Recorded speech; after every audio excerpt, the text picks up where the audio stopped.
émission concept gospel tika nzambe apambola bino lisusu na mokolo omwa lelo na émission na bino bolingaka mingi émission eye baye bateyaka nzambe na kati na maloba bateyaka ye na loyembo bateyaka ye na kokoma bateyaka ye na kati na masano émission oyo esalaka kemona na nzambe nyonso ayebaka na ko bimisa ngolu oyo nzambe ati na kati na ye. Pasteur Ferro. Merci Mamani, nous allons retrouver encore Peuple de Dieu à travers la plateforme et un concept gospel. En tout cas. Le concept gospel, c'est une plateforme PC Motonion sur opportunité. On a dit qu'il y a Kanzambe, tu le verras toujours côté Kanzambe, peu importe façon dont exprimer le Kanzambe. Concept gospel, c'est une plateforme pour se manifester comme ça. Un talent caché dans la tchakati na bino. Tu verras toujours que concept gospel ngoloba, il y a les mots anglais ngoloba évangile. Parole de Dieu en français ngala le bananzambe donc moi n'annonce nzambe moi n'annonce nzamba benga ou été kanzambe ezala pasteur apôtre homme de Dieu donc évangéliste docteur oté kanzambe na maluba ozali vraiment koya malamu to bana ngala ko na plateau gospel bola merci mwani donc yo moto yimba kanzambe moza moyembi adoratrice adorateur. Concept gospel ça pour la Bible surtout pour manifester pour l'acception ni dans monde mathématique na Bible et quelle est la parole que Dieu a possible pour que vous dévoiler le peuple de Dieu à travers concept gospel et sur MCRTV. En tout cas sur MCRTV mokona lelo tozali ya kopambola mapenza tembi mosai na nzambe oyo ebele bayoka balingaka pe mingi l'homme de Dieu en tout cas et tous a béni hein pasteur Ferron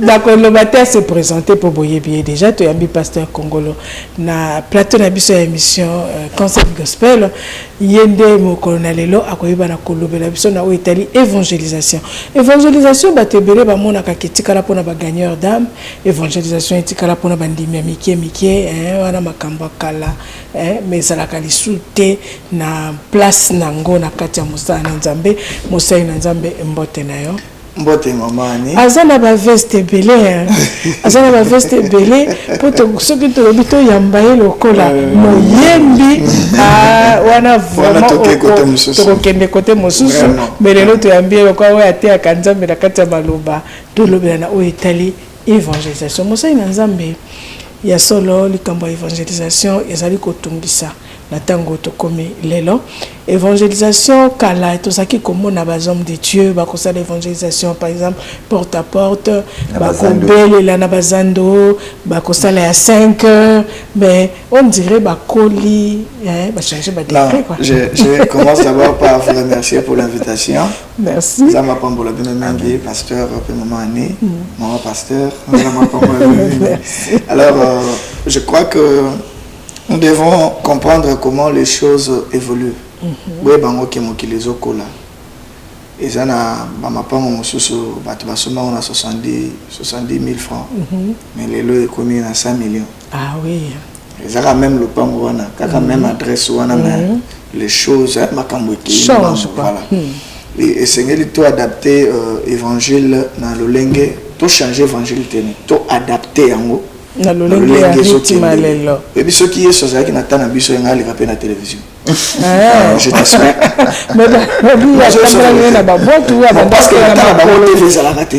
Si Jésus était là Nathan biso mais na MCR aya boteya.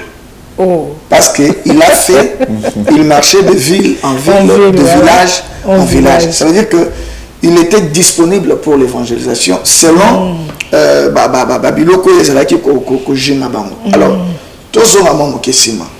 L'église de réveil et botami ndenge nini. Et botami na lolenge moko ya soki na utiliser ba terme normal. To kende na moi bo pété pour bo pété kaka. On a terme normal l'église de réveil et botami sans que batuba kende séminaire. Batuba kota la cour ndenge ba église ya kala ezala ki avant comme pasteur il faut taboyer ko sala grand séminaire petit séminaire on couvent tout ce bloc surtout là mais quand l'église réveil est venue et même mouvement net mouvement ya Pentecôte quelqu'un qui n'était autrefois qui même pas qu'on s'exprimait subitement a bandi ko et tout alors il fallait atteindre tout le monde. Qu'on se faire d'abord sentir qu'on est là. 5 heures, je me réveille, bien aimé, yeba ke Yesu azali. Motumoko alala zoyoka. Mais na minute on a assuré que tout a saisi que Yesu azali. C'est vrai. Oui. Donc, attends, mais maintenant Yesu te. Ayebi quand même qu'il y a un Jésus, il y a une église. Donc c'est déjà connu, c'est que na bakuluto babandaki. Na biso moto pour rejoindre bango, de bango ça ça là pas. Si ko biso tozoya tout ça na besoin penser pour la 5 heures pour na kokende ko ganga tete tandis que MCR ezali. Ah. De na koya na MCR na gangi na MCR et comme ici malobanga na ndako olenga na 5 heures na la 4 heures na bande ko ganga yoka parce que le grand problème c'est d'abord de faire arriver le message. Et maintenant tout comme une phase là c'est selon moi. Tout comme une phase à faire convaincre le message. Ah.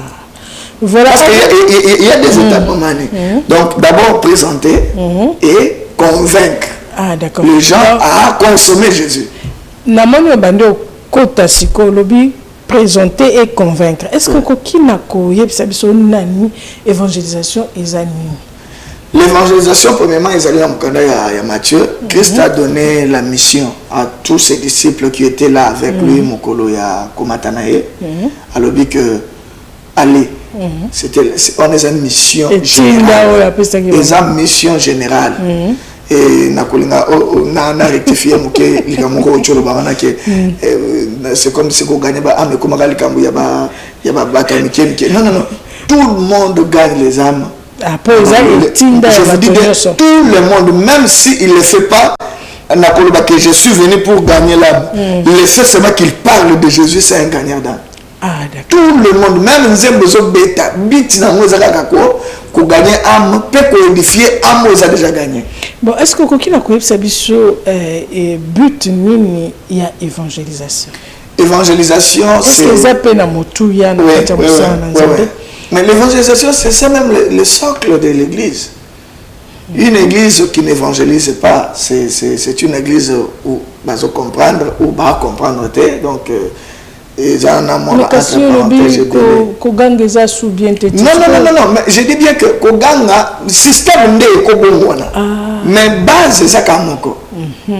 Les autres comme na Facebook, comme na WhatsApp, donc na verset biblique na page na publié que Bible le Bible na boaki.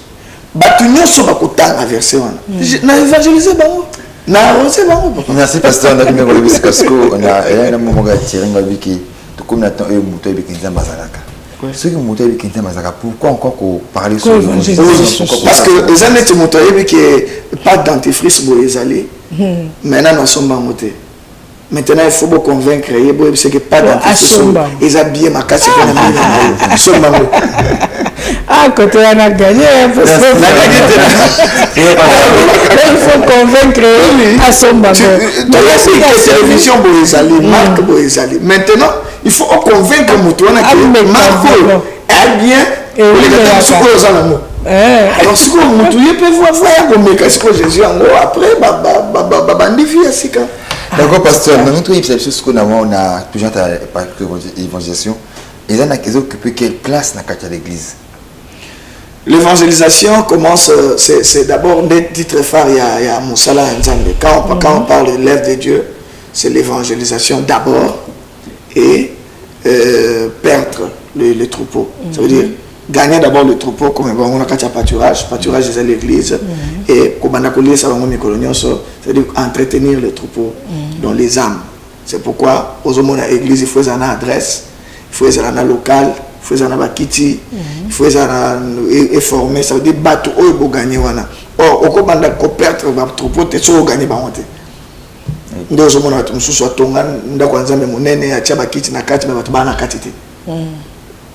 donc, il a commis dans le salaire à perdre, tandis que Azan a un troupeau. Donc, chaque église est bon. C'est l'église est un séminaire. L'église est un séminaire. Ça fait partie de l'évangélisation. Tant que pasteur a ça communiquer, non, boya bino mongote, boya évangéliser, baninga na bino, boya tama solo na bande kona bino. Et ça, kaka évangélisation.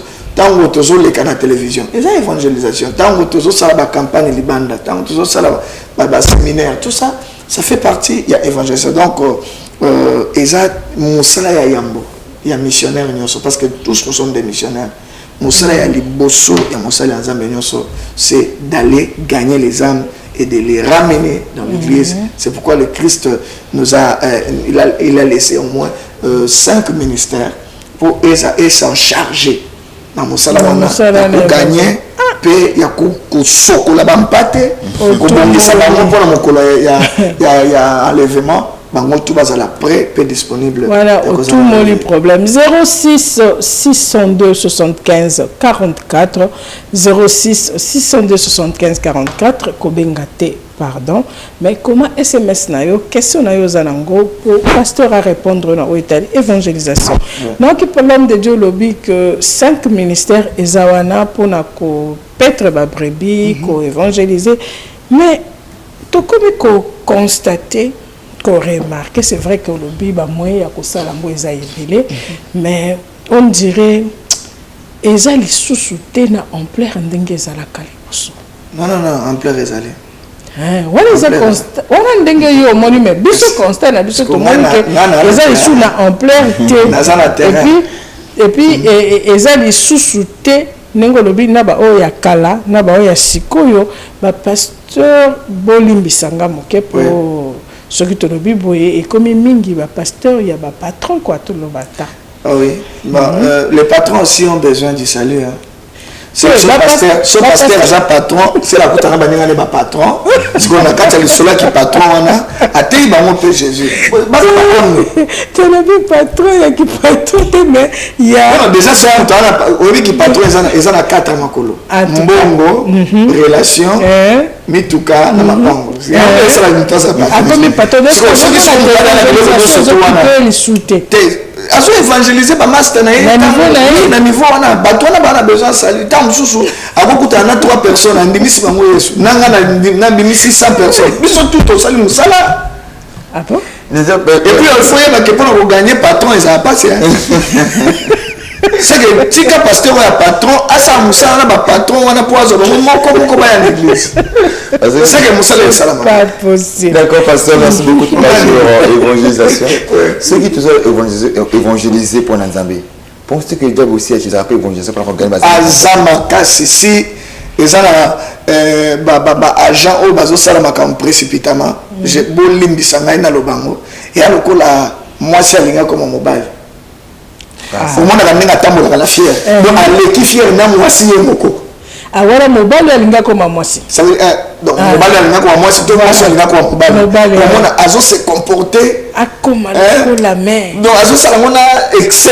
So que za mwasi mona kati ba suka mibaya kati ba suka pantalon so tambola so mona des fois pouvait bien que ya mobile mais mabele ka muto zo ko zo signaler que maman ata soki bongo metala tolo na yo. Mais malgré ça mona zo boudé kaka nanga mobile kutu na tambola normal bien faut approuver bino so benga ba dégâts. C'est grave. Moi, c'est mon bal est pas même mon azo denda là tu suis mini jeep mais tala makolo on comprend qu'il y a vraiment dès nous Satan zo sala. Le diable azama kasi na évangélisation pour amener les gens en enfer. Donc si on a bien évangélisation et ça pour comprendre. Ah oui, parce que l'évangile c'est le voilà, c'est le diable.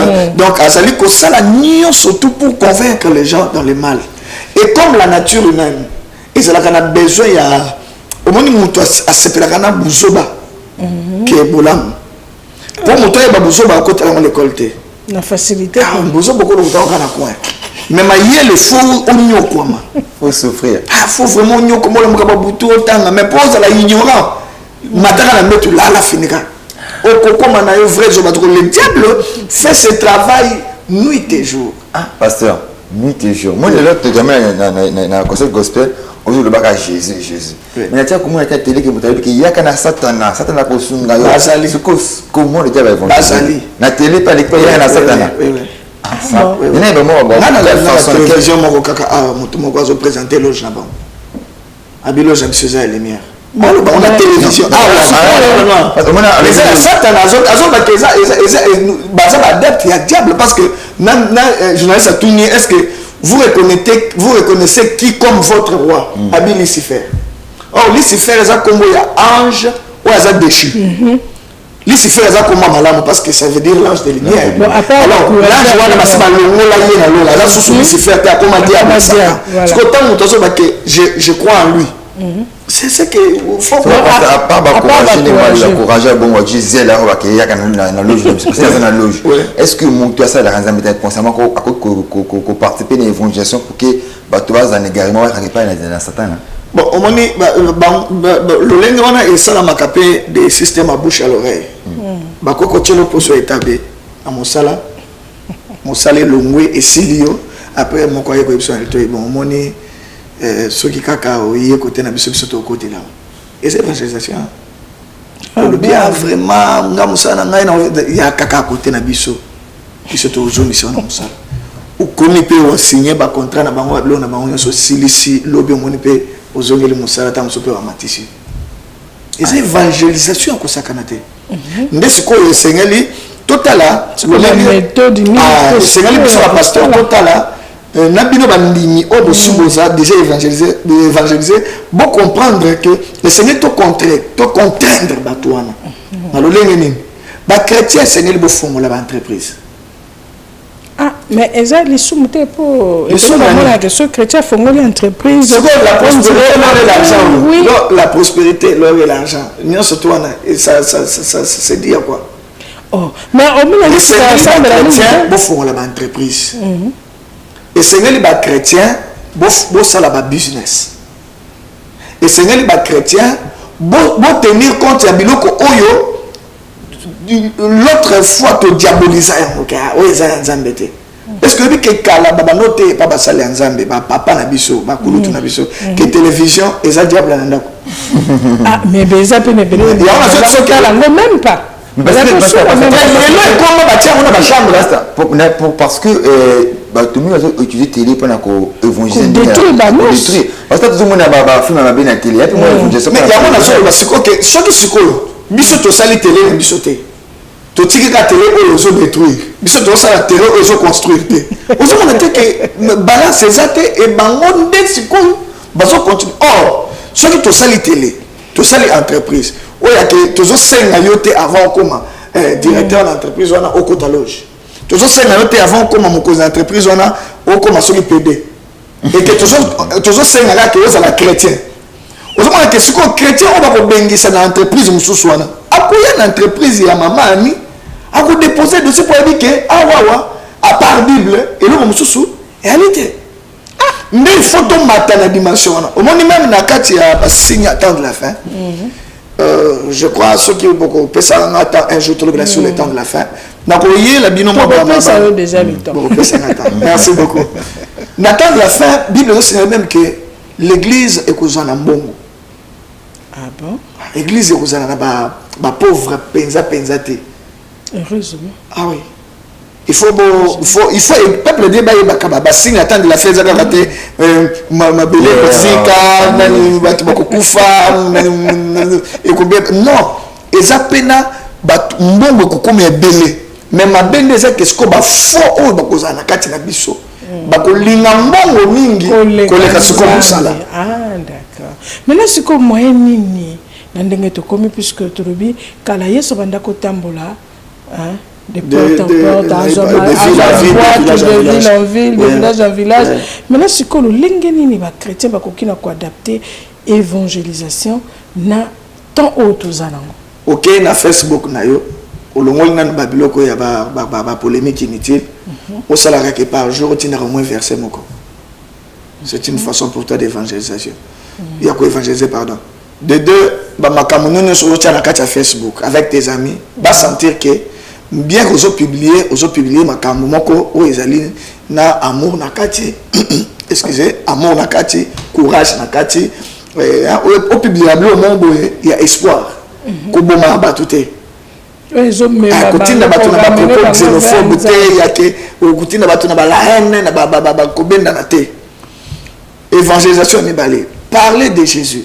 Moi quand j'étais à l'université c'est ce que nous faisions. Tout ça qui moussa na biso so to komi to yebana ki déjà parce que j'étais déjà pasteur dans une université Quand on rentre dans le quartier auditoire, tout solo, professeur assis ici, mon toit a pembé na yo betele sur la Jésus. Ata boudé. Ce qu'a boyi tikaye. Est-ce que on a peut-être qu'il mange simbi? Oui, simbi. Ata boyi na simbi quand même. Mais quand même, l'essentiel à qui papa. Au moins, c'est le Saint-Esprit. Saint-Esprit n'est pas ça à convaincre. Les pasteurs, un pasteur monté capable de convaincre. Pasteur, il y a un canal Oyo. Il faut amener un langage humain. Saint-Esprit a quoi ce qu'on a base à tout spirituel pour convaincre la personne d'accepter. Donc, c'est comme ça. Ce qu'on passe à toi, il y a des difficultés dans la évangélisation parce que. Difficulté, net na minute, tout ça, difficulté en bon. L'église est belée, ils souffrir. Difficulté en bon, bah depuis que vous jouez gratuitement, vous pouvez s'appeler gratuitement. Mais ni ne jouez gratuitement, ni ne jouez gratuitement. Ni il faut te payer gratuitement. Ah d'accord, donc il peut s'appeler. Il faut qu'est-ce qu'on a reçu gratuitement et pour donner gratuitement. L'évangile est gratuit, mais l'évangélisation, terme d'absence d'évangélisation. L'évangélisation c'est payant. Ah donc vous recevoir gratuitement l'évangile. Maintenant, évangélisation, il faut maintenant. Parce qu'avant, on a se déplacé, on a motoka. Il faut un carburant. Ah oui. C'est que comme on a eu Moussa Lanzan, on a connu sa station, il y a l'unité que nous avons mais ce qu'il y a une valeur, il y a l'évangélisation. Nous avons un carburant pour pasteur Azokende côté. C'est ça. La difficulté, c'est que nous n'avons pas vraiment de vrais partenaires. Au contraire, le diable a monté beaucoup des enfants de Dieu contre leurs pasteurs, contre leur communauté. Ils en ont à Banda Koubela, communauté Edaye, à Sambela, à Banda la souffrance. Alors là, parfois, dans l'église, Moukolazou Moussala, Moukolazou Makoki, à Missouna, c'est comme si il mais comme on a une erreur. À mon erreur. Moi, je me fais ah, comme quand on écoute, va saliboyer, tel que tu vas saliboyer. À la fin, à Pengui. À la fin, comme on dit à TV, comme on dit à radio, avant de nandaku. Or, je bosse na que ma coquille en attend sous ma pesa qui est pour amisunga, à son famille, puis à son amosalanzam. Des places difficultés tous en auto. On a battu un bon rebelle l'église. Battu un bon mingi qui n'est pas VIP au Koutaban. Peut-être peu pour vous diaboliser. C'est parce que bazo ngoyo kate. Mais c'est parce que la chrétien bazo diaboliser. Bani basu ngabiso te ba pasteur. Bani biso qui comme na mbongo belo comme ka formation. Pas nécessairement, pas nécessairement. Vous savez, moi je connais le mamaka awa. Là mon père ba pierre comme ceci de formaka. Tant que n'a pas sous d'autres cieux, maman j'étais au Nigeria. J'ai fait 3 mois au Nigeria. J'ai fait 2 ans en Afrique du Sud. Na moni ba anglophone. Bande kwa nzamba pambola bango. Bazali lolenge mutsusu. Et ça passe un anglophone à l'église. A changé l'église. Ko changer ka église à longue awake. Et ça passe. Vraiment passe. Mais biso wata aye lundi samedi à longue. Et puis à longue papa matin zo fingo au Sénégal. On sait que le côté chaque fois tourner pasteur à saloni no a pesa ngakanda longo kuna. Le va faire ce pasteur ko pesa bandimikanda. Suko alingi pasteur yana chemise moko toboka côté kama pantalon mo boy. Sika che ale yebi wa so banga nzambe. O bien sana na nzambe. So ka moni o lati moi frère eza na grand marché 20 000 francs. Donc so mila ya moi 20 000 Nathalie. Bon nya sera pas veste. Bon mundi nya so que le pasteur likunye. Oso tuni vraiment la pesa ka paye à combien? Tout est au tiers combien? Alors sera ba mo na biso bazo ya minene. C'est là où on est pas problème toi on a quatre. Deuxièmement, ba pasteur paix. Ba pasteur na minute yo toza na vraiment na habité sur maman na ngoloba so était na le ministre qui alors bi ba pasteur donc bien ko biso na nga pe na kati biso nyonso ba pasteur tozo sunga bandimité yes tozo komisa bandimi baninga. Or, dans le monde de l'amitié, ceux qui sont comme nos camarades, ont découvert des défauts. Même Jésus-Christ n'avait pas des amis autour de lui. Il avait les disciples. Nous nous exposons olingi ser moko na église ozotinda kaka proche na yo ke elingelanga ser wana olingi omela masanga ozotinda protocole ake sombelo masanga ozomona eloko ozocréer na kati ya moto wana et mokolo bokozwa na mwa kwake moke c'est fini déclencher tout. C'est là où il y a des problèmes. Nous avons des pasteurs qui ne sont pas convertis. Mais un bon moment de monter maté. Ndenge na hote ya bouye, azata mso na chambre hôtel azota la nga bien longa ko no mona xani yo ne mu centre le ka centre nyos. Oh azobo sanake moi so zo bimane wana amundimi. C'est ça le problème. Et tango bakovanda na baninga na ye abomba. Ah betali solo. Papa za makasi ya butu mobimbanga na ye. Ah bon? C'est là où le diable, voilà, le diable a envahi l'église avec des faux. Mais je sais que le Seigneur, le Dieu d'Israël, Zamboyo, Alobakebotika, livré na Kola, Mukolezali, Totika attend. Totika pas des problèmes aux autres bloqués sous évangile et puis ils ont pris sa courage n'a pas incrédule. Il y a regardez. Ce qui pasteur a fait ce qu'on commet. Les lois et comment monnaie courante ce qu'a pasteur a vous les pasteurs. Donc tellement qu'il y a eu beaucoup de abus. Merci beaucoup. On n'a rien dit pas, on n'a rien dit difficulté à Mandegonanga. Je connais mes frères. Je connais comment on se comporte.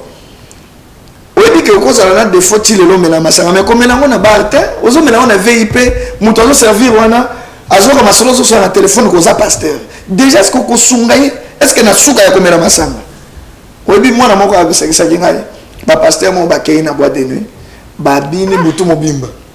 Na tongo fi azali na réception, ta mo ba mobimba ayemba on a dim.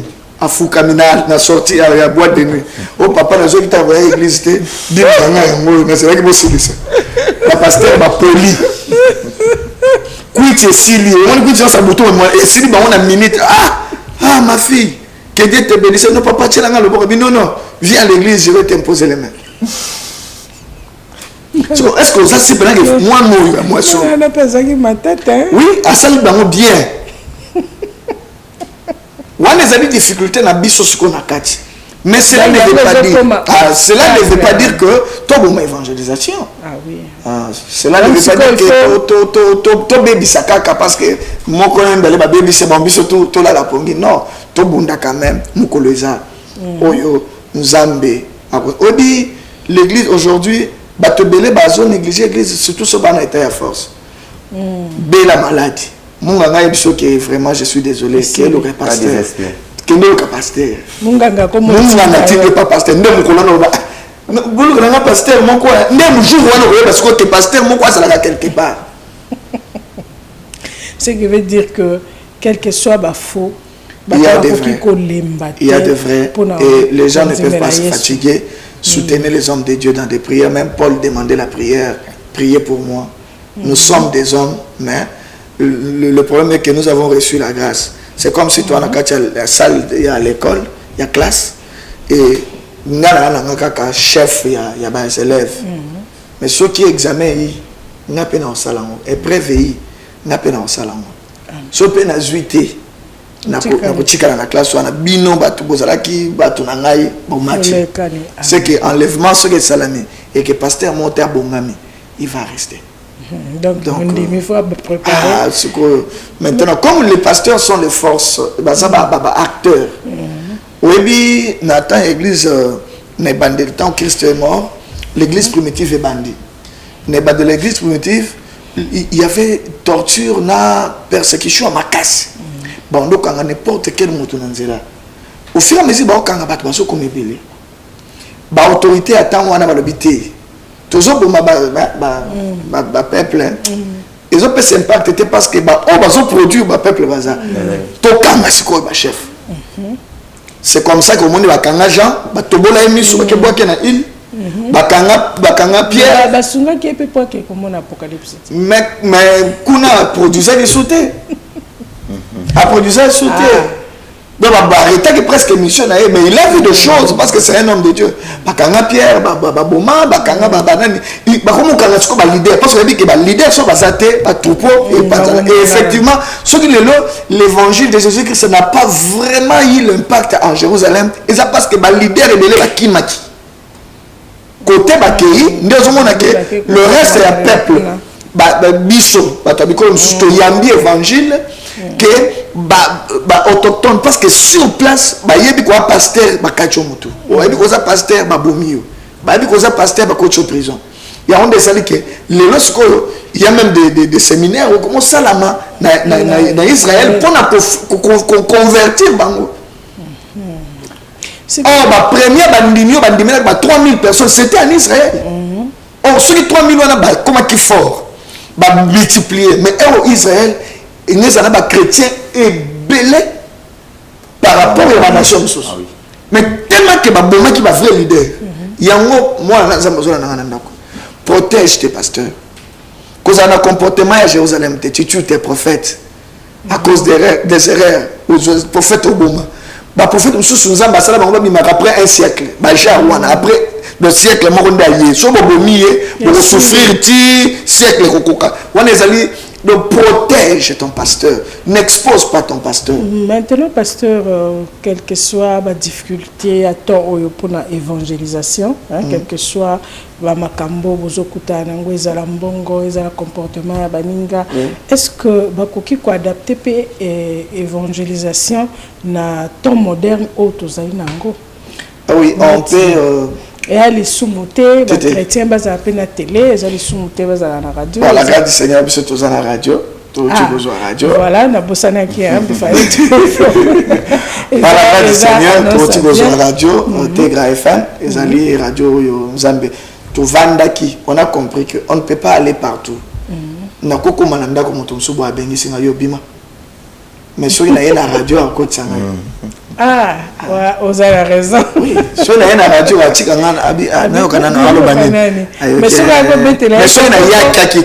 bonjour, on a passé comme le papa Nina. Tu as faim? Tu veux quoi? Tu veux l'argent? Allez, quitte ici. Tu veux une fille, tout ça. Or, si on a une radio, papa on a français, on a mais bon, tout ça, ça c'est normal. Et malin, tout côté qu'on convaincre. Surtout on a toqué côté la télévision d'Engemoko. C'est une demi-invitation parce que nous avons un Mwanzambe. Si vous avez un foot, si vous avez un politique, ça doit vraiment. Donc, ceux qui ne comprennent bien, ils allaient par amour et évangélisation, de cela qui est poussé pour comment Tegra FM. Oui, oui. Parce que j'ai compris. Ils ont quitté qu'ils ont le à faire. Non, ils ont d'abord à faire. Ils ont à faire parce que toujours tout misé belé, tandis que dans la réception, il n'y a rien du tout. Mais pour l'amour, il y a ba âme. Ba âme, bazola la na radio, na bazola mukanango. Ils sont arrosés par la parole de Dieu.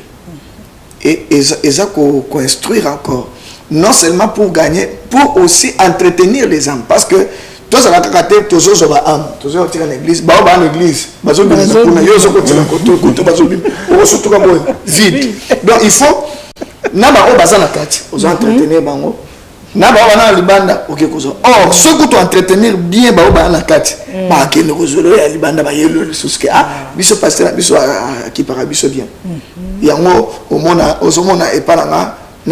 presque tous les jours. Et ils ont un serment quoi ils pasteur ceux qui n'a pas sambela ils ont parce que vous êtes disponible mais place en ensemble le bosso pour au monde pasteur que nos audiences aux Zela Molongo aux numéro Bongama pasteur Abimi donc et comme même pour la prière il y en a ceux qui bien été faut jouer la rendez-vous mais ça ne va pas les canisi wana ndengo lobi bovanda ki pour évangéliser autrement. Là, il y a Singa, où ils allaient les Radio Tegra. Ndenge aujourd'hui là qui ango, les loyo but nango isa nini en réalité. Tegra ils ont d'abord temps de la grâce. Temps grâce. Ils ont le temps de la grâce. Ils allaient Bah émission na banda ko animé d'abord na ba chaîne sœur. Na banda na sali presque 4 ans, 3 ou 4 ans na ba chaîne. Même awa wapé na banda ko le car na banda comme sous ba télé sous. Quand on le faisait, ils avaient une réaction à banda ko ya. Comme il y avait déjà un projet, tu vois c'est la Nzambe apé sa biso makoki. On kolo makoki mon année. Dès tout lancé, tout bandé dans la radio. Après, je crois, par la grâce du Seigneur, télévision, ils ont rejoint. Est-ce que c'est le cas pour l'église? Non. Ce que sur l'andité grave, c'est tout le monde qui parle là-bas. Pasteur Alcan, le reste, pasteur, tout. Tout le monde sont le bienvenu dans l'intégral. But dans l'évangélisation. Donc, c'est une machine d'évangélisation. Et puis, ça a 24 heures sur 24. Quatre pour l'évangélisation. Tout ça, on a kamatea. On a dit parce que on a affaire à bien la télé, la radio. Ah, il a pour battre moi balar. Mais nakoyo koloba c'est que possible ou mais ou bien au bandi évangélisation intégrale. Non, l'intégrale est formée en septembre, 25 septembre, des premiers temps tout lancé émetteur tout na yo qui a la radio. C'était un dimanche et après tout ça le moins 2 mois ou 3 mois à essai technique pour nous réfléchir et raisonner tout quelqu'un n'a pas quoi nous pour c'était bon après tout bandi musala c'est comme ça que le système automé les alliés intercession 5 heures intercession 12 heures intercession 23h30 tous les jours Moutunion se fait assembler tant au Sambela bien l'église pour il y a un modérateur qui te dit prions pour ceci à la maison sur au Fukami 5 minutes aux aïe na donc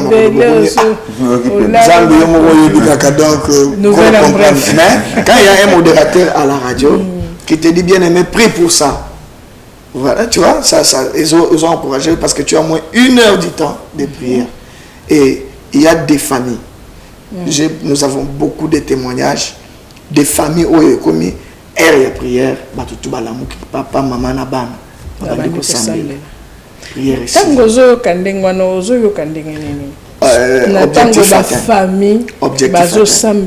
donc c'est l'objectif na moi le but ezaki ya ke ba famille balamukaka basambelaka avandi ayoka lo bana nzambe tika masanga tika boye. Voilà pourquoi le bic et Mikolo bato tout basi babi ke Yesu azali bato basi ba yebi mama na ngai bato basi ba yebi mutu mota ko ba ke na yoka kité. Mais est-ce que possible ça là qui lancement officiel? Oui, lancement officiel est dimanche. Donc à la tout ana tout le monde qui tout ça là on retardé tout ça les choses se retardé tout ça se retardé fallait tout ça le mois malamu donc ils allaient bon lancement officiel ils allaient inauguration et dédicace. Il y a adoration il y a kokumisa nzambe pona moya évangélisation voilà.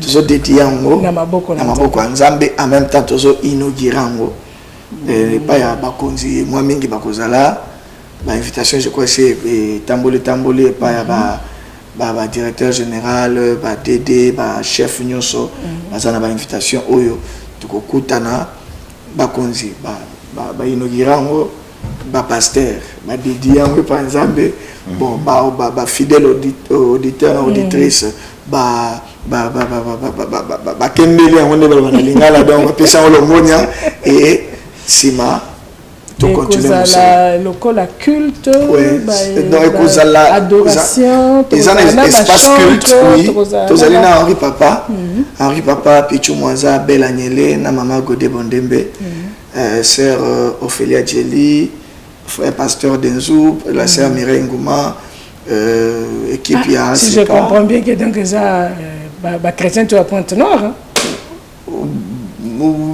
tout est parce que forum bongué ils ont moi une bonne partie à bateau basale nzambe na bayaya na baninga na baleki basale nzambe tout en tout cas pour nous pesa nzambe merci pour nous pesa nzambe merci et que intègre et ça pour na mutu nyonso et puis c'est l'évangélisation. Merci, voilà, toujours les gars, dans un peu pasteur, voilà, vrai. Ok, donc avec Sunda, on a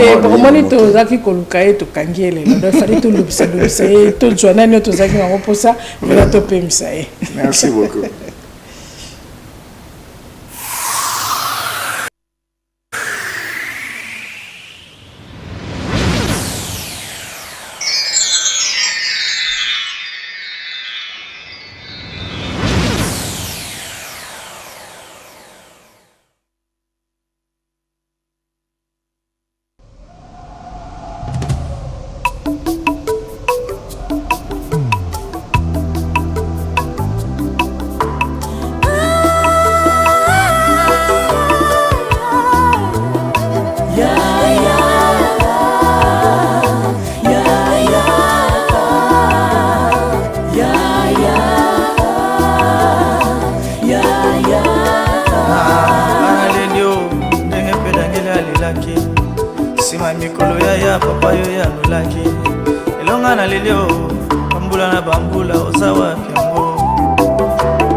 Sali boy ba chubanga ya ya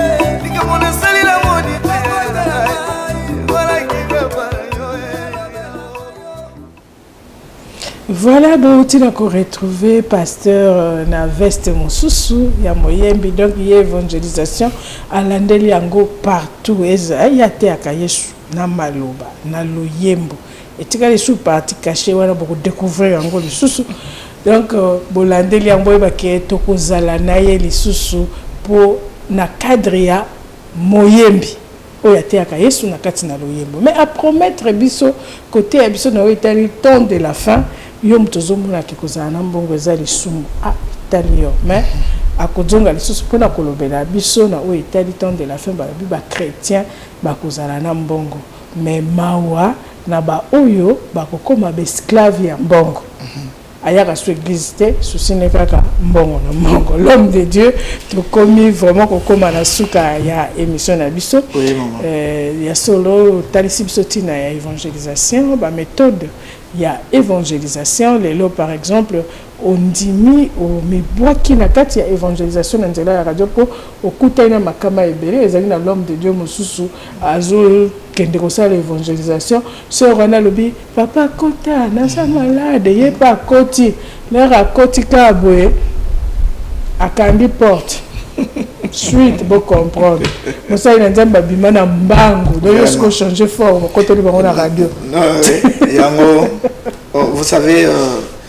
intellectuel baza ebele maintenant par rapport à l'année passée bato ba koli mingi par rapport à comment changer nous pouvons au monde dans l'équipe je ne sais pas combien de gens batalingai voilà mais sur une agenda comme on a 3 personnes tam susu engeza ndenge za boité donc comme ça na atteindre mupiku ya bato et ça na ba ndimi na ba pe ba boyi parce que toi on a démocratie à penser mututu on ne va pas boya mais l'essentiel est quand même amen alors na lingaki na épingler loko évangélisation c'est que tous les jours oyo yozo vivre ou qui jamais collecte sa journée sans kobetel solo à Yesu ezaka pas muto il faut andimila Yesu te même muto asandimila Yesu parle de Jésus munoko na yo ko kangamate ya ke olali journée mobimbo betika masolo ya football moni Messi moni Cristiano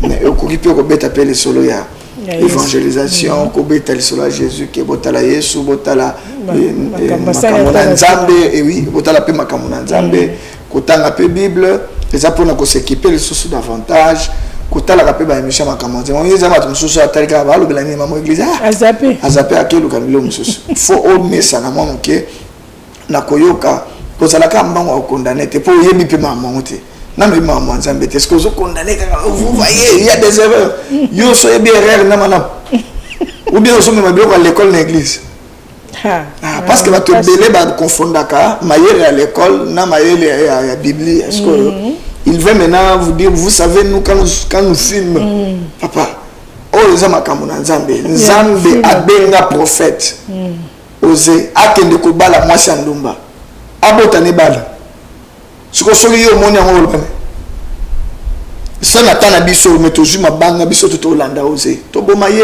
azu mwasi ndumba donc il faut ko yekola makambo yango nzambe pona koyeba nzambe tiki muto tina eta oyo pona nini nzambe tika Paul na Charles na boss na Congo mais Paul azo se de bibembe siko so tali Paul olobani Paul na comprendre te ngo miracle oza ba kisi to nini ndeni yo ozo bikate mais ozo bikisa bato misusu il faut ko okota na monde ya ma grâce te suffit mais so ba taille yo ma grâce te suffit o bana ko critiquer Paul nyonso yango avant bana ko critiquer biso yebana to salani amen yeba to sala kanini parce que to komina suka ya émission na biso ya solo mbela ebwa kamina ba to